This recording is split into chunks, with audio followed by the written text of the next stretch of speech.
E aí, pessoal, sejam muito bem-vindos a esta nossa revisão detalhada. Olha, prestem muita atenção hoje, porque interpretar mal os conceitos básicos de proteção de dados é exatamente o que custa aqueles pontos valiosos em provas de concurso.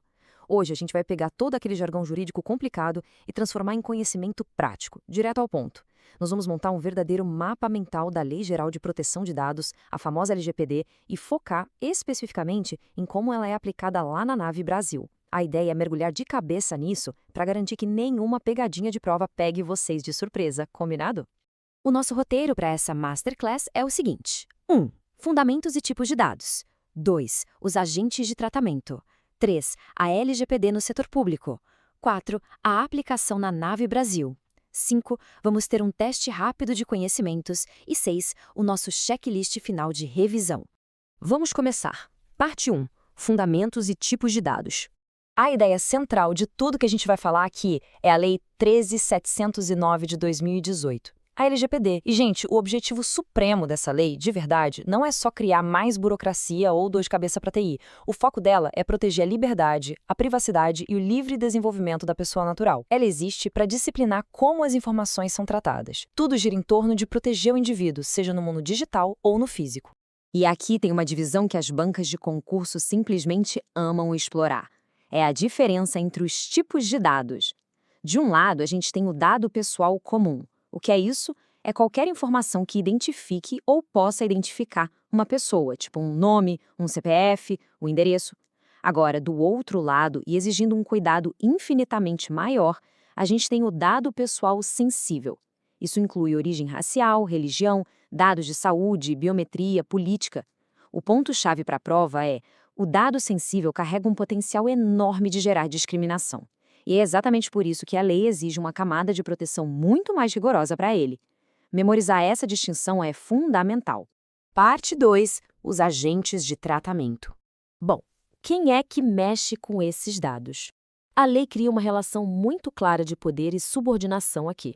O controlador é quem tem o poder da caneta, sabe? É a pessoa ou a empresa que toma as decisões sobre o que fazer com aqueles dados.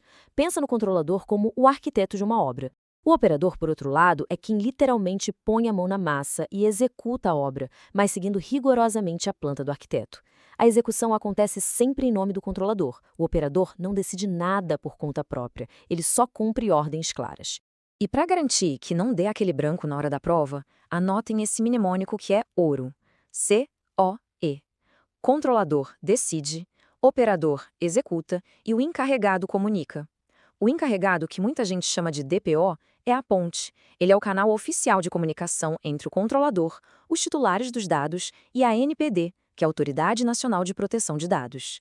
Lembrar do COE é ter a resposta pronta no bolso para muita questão de concurso. Parte 3. LGPD no setor público. Aqui a gente entra num terreno que é figurinha repetida em provas, os artigos 23 e 26. A regra de ouro é muito simples. O setor público não pode sair coletando dados só por coletar, ou porque acha interessante. O tratamento tem que ter uma finalidade pública estrita. Ele precisa estar ligado à execução de competências legais. E se um órgão público precisar compartilhar dados com outro? Mesma coisa. Esse compartilhamento tem que atender a políticas públicas específicas. Absolutamente tudo precisa estar fundamentado na lei e no interesse público. Agora atenção, porque essa talvez seja a maior armadilha que as bancas preparam. Muita gente pensa assim: poxa, se a LGPD protege o sigilo e a LAIC, a Lei de Acesso à Informação, exige transparência, então elas são inimigas e brigam entre si, certo? Errado. Elas não brigam. A transparência administrativa e a proteção à privacidade são perfeitamente compatíveis. Elas têm que coexistir de forma harmoniosa, garantindo que o Estado preste contas do que faz, sim, mas sem expor indevidamente a vida privada dos cidadãos. Parte 4. Aplicação na nave Brasil. Para não ficar só na teoria, a nave Brasil é um baita estudo de caso de conformidade prática. O que eles fazem lá? Eles têm um encarregado oficialmente designado, possuem um comitê de privacidade ativo, dão treinamento constante para as equipes e elaboram o RIPD, que é o Relatório de Impacto à Proteção de Dados. Mas olha que detalhe fascinante para usar em provas. No site institucional da nave Brasil, não tem coleta de dados pessoais escondida. A utilização de cookies de terceiros ou rastreadores de publicidade lá é zero, inexistente. A minimização de dados é levada muito a sério. Eles coletam apenas o que é tecnicamente essencial para a página funcionar. E quando falamos de segurança da informação lá no artigo 46 e nas normas da própria Nave Brasil, o buraco é mais embaixo. Não é só pedir para a galera colocar uma senha forte no computador. Tudo se apoia no trinômio C e D. Primeiro, confidencialidade. Só pessoas autorizadas podem ver a informação. Segundo, integridade. A informação tem que ser exata, sem alterações indevidas. E terceiro, disponibilidade. Não adianta estar seguro se ninguém acessa, né? O dado tem que estar acessível sempre que o sistema precisar dele. Esse tripé é vital para entender o espírito da lei. Parte 5. Teste seus conhecimentos. Vamos ver se fixou. Primeira situação perigosa de prova, pensem rápido. O encarregado é quem decide o tratamento de dados. Puxem aí na memória os papéis que a gente acabou de discutir. Falso, com certeza. Lembra do nosso mnemônico COE?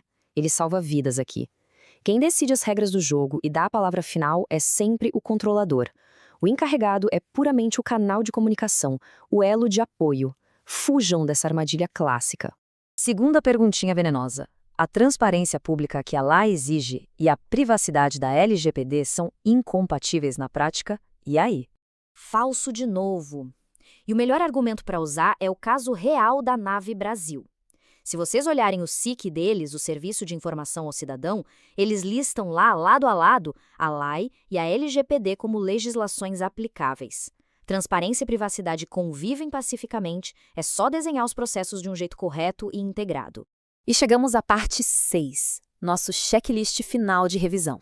Antes do resumão, mais um mnemônico poderoso para a coleção de vocês, FNTS. Caiu numa questão discursiva sobre os princípios do tratamento de dados no setor público, é só usar o FNTS. Finalidade, tem que ter um propósito claro e legítimo. Necessidade, focar apenas no mínimo essencial de dados. Transparência, o cidadão tem que saber exatamente o que está acontecendo com os dados dele. E segurança, proteger tudo isso adequadamente. Ancorar as respostas nesses 4 pilares é sucesso garantido. Aqui a gente tem um mapa mental definitivo. Pensem nisso como o checklist final de tudo que vimos. A LGPD protege dados pessoais. O dado sensível é aquele que exige cuidado redobrado contra a discriminação. Tratamento é literalmente qualquer operação feita com esses dados. Na hierarquia, o controlador decide, o operador executa e o encarregado comunica. Na segurança, nós temos aquele trinômio CID, de confidencialidade, integridade e disponibilidade. Teve incidente grave, a ANPD tem que ser notificada. No setor público, quem manda é a finalidade pública. E, finalmente, a Nave Brasil aplica tudo isso na prática com o DPO, comitê, RIPD e um site que não rastreia você. É altamente recomendável tirar uma foto mental dessa estrutura para levar para o dia da prova.